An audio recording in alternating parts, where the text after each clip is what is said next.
Dike, better known as Dike in African lexicon and unwieldy offspring of the fallen, was regarded in offspring circles as a deep offsprings with mind-reading abilities. He was a fourth-generation descendant of a fallen watcher angel named Darius, previously under Muno's command. Like the rest of the advance party of Muno's platoon on that ill-fated day, Darius fell into the bosom of a fair damsel of the earth. Having come to his senses, disconsolate, Darius wandered into oblivion. Unbeknownst to him, his tryst that day yielded seed. A noble warrior whose name is sung in African folklore for his bravery and nobility was birthed by an angelic tryst. His name was Obim. Dike was Obim's great-grandchild. It was Dike, Excalibur, a fallen, versed in the dark arts of sorcery, revealed as the one vessel powerful enough to host the entirety of the beguiler's being.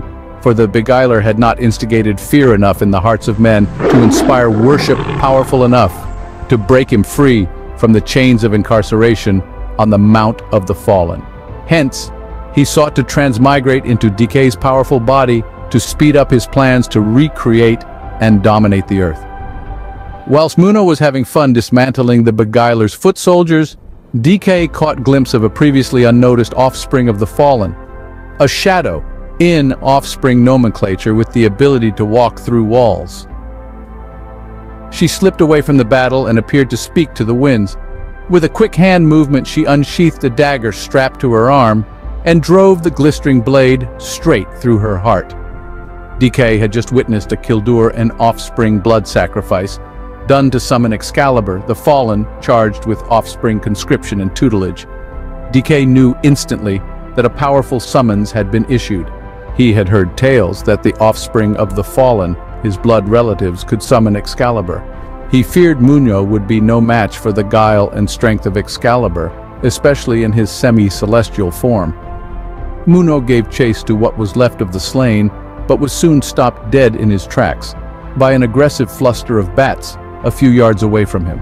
Precipitously, the bats condensed into an entity with a male anterior and female posterior covered with a leathery hide. Its eyes were bloodshot red. On its male anterior, a spear and a large serrated sword dangled menacingly from both hands. The female posterior wielded a highly reflective shield with its left hand, which seemed to give off a luminance in the dark. And in its right hand was the distinct claret-colored harp of a long-lost cherub Hagi, a ministering angel whose task was to minister to the stars in songs. For only by the playing of his harp and his sultry singing did the stars dance and sparkle the brightest. Consequent upon Hagai's disappearance, the creator refused to name a replacement because he held hope that Hagai would someday return. The creator never countenanced any suggestion that Hagai might have betrayed him for the beguiler's earthly pleasures. For in the creator's words, Hagai's heart remained untainted. And that was the end of it, because only the creator could distinguish the sullied from the unsullied. How Hagai's claret harp ended in Excalibur's hand, for it was he who stood before Muno, was a puzzle Muno was about to unravel. "Excalibur, the filth of the beguiler sits well on you," Muno exclaimed loudly. "Look around you, Muno. This world and all within could be ours, yet you choose to slave for the creator's attention. He has grown old, soon the heaven and the earth shall be as one, and I shall serve the conquering beguiler as chief cherub." Excalibur blustered. "Not if I cut you down tonight, Excalibur." Muno retorted, "I am here to enforce your doom and preserve the liberty of humanity." Excalibur burst into laughter. "The butterfly that thinks itself a bird shall be cut down mid-flight. Take my advice, hand over Dike and qualify for a prison cell with a prime viewing spot to watch heaven and earth bow to the beguiler's authority.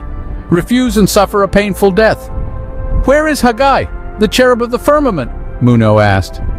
"Now that you have asked, hand over the boy, and I swear on my honor I'd take you to him and lock you both in a nice warm cell with pretty girls. I'd have the cherub and what's left of your ill-fated platoon impaled, should you refuse my generous offer." Excalibur replied derisively. Muno, consumed by rage, hurled lightning bolts at Excalibur, who deflected the strikes with his shield into a departmental store filled with people. "Ha ha ha!" Excalibur reeled in uncontrollable laughter. "You just killed those unfortunate people.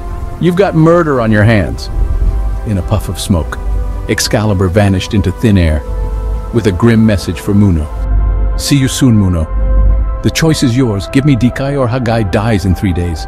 Better ask your creator before making hasty decisions. Ask Haggai's father. With Haggai's life in the balance, would Muno accede to Excalibur's demand? Would saving Haggai jeopardize his quest for absolution, or would it set him on the path to redemption? Find out on the next episode of Blood of the Mighty Ones, an adrenaline-pumping literary piece by Oti Utunio.